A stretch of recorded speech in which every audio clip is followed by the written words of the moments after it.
une question qui se pose, c'est que la notion d'œuvre est massivement dévaluée de nos jours, hein, c'est-à-dire ça paraît désuet, ça rappelle trop un objet mobilier ou une pièce de musée. Quand on est un artiste, on dit je fais des interventions, des propositions, des performances, des installations, mais par exemple le tableau de Chevalet, bon, continue, la gravure sur bois continue, etc. Mais on évite tout ce qui peut rappeler, d'une certaine manière, l'autorité de l'œuvre unique, symbolisée par exemple par la Joconde, que tout le monde vient voir, etc.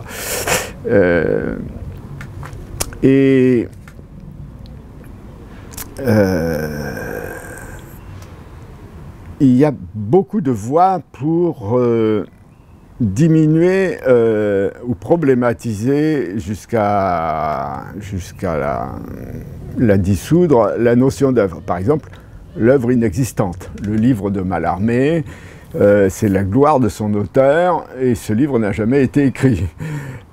Sachez mes chéris que cela devait être très beau, dit-il. C'est son dernier instant, sa dernière parole.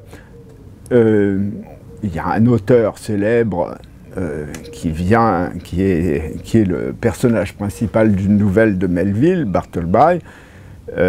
Cet auteur, c'est un écrivain qui n'a jamais rien écrit, et qui est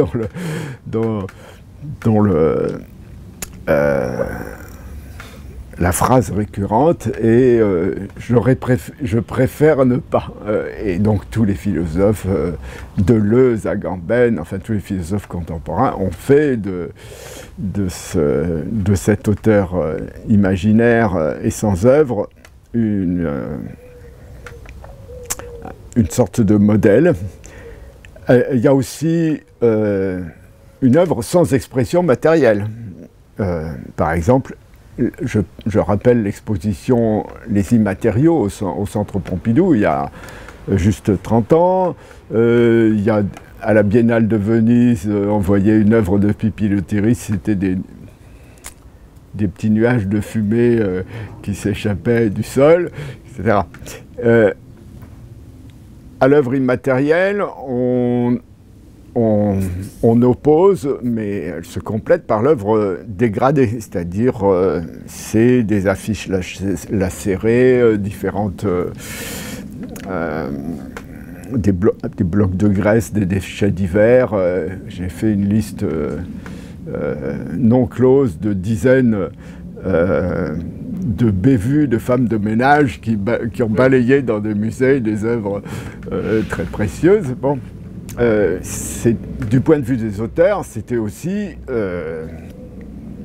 puisque toute œuvre, l'élaboration d'une œuvre crée aussi des déchets, comme l'élaboration de tout objet matériel, c'est ne pas différencier l'œuvre et les déchets, c'est-à-dire dissoudre le concept même. Et puis, la question va se poser, si l'œuvre sans auteur, ça peut très bien être un produit industriel. C'est l'urinoir, enfin il y a toutes sortes de produits industriels. L'urinoir de Duchamp, qui a eu beaucoup de succès, déjà chez les industriels qui le produisaient. Le pop art, c'est l'étalage au second degré, bien entendu, puisqu'on est dans les musées, etc., l'étalage de la marchandise, et on ne s'étonne pas que les industriels les collectionnaient très tôt. Duchamp a eu un succès immédiat. La roue de vélo, ça parle à celui qui produit des vélos. Et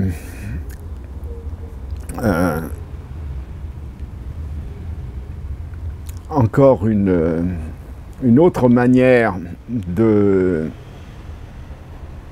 rompre avec la notion d'œuvre, c'est l'auteur qui devient lui-même son œuvre. C'est-à-dire que vous avez des artistes comme Orlan qui exposent les déchets de leurs opérations esthétiques. Esthétique étant évidemment pris dans tous les sens que vous voudrez. Donc toutes sortes de piercings, infibulations, un tel qui se fait greffer une oreille sur le bras, etc. etc.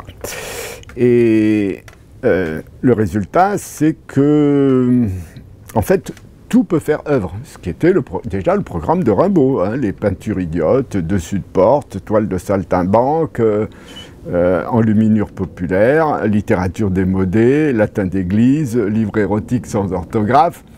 Bon, c'est contestataire dans la mesure, bien sûr, où ça veut rompre avec les hiérarchies du goût et même avec le jugement de goût lui-même. En critique d'art contemporaine, il n'est pas question de jugement de goût. Il est impossible dans un cours de littérature à l'heure actuelle de dire moi je préfère ça à ça.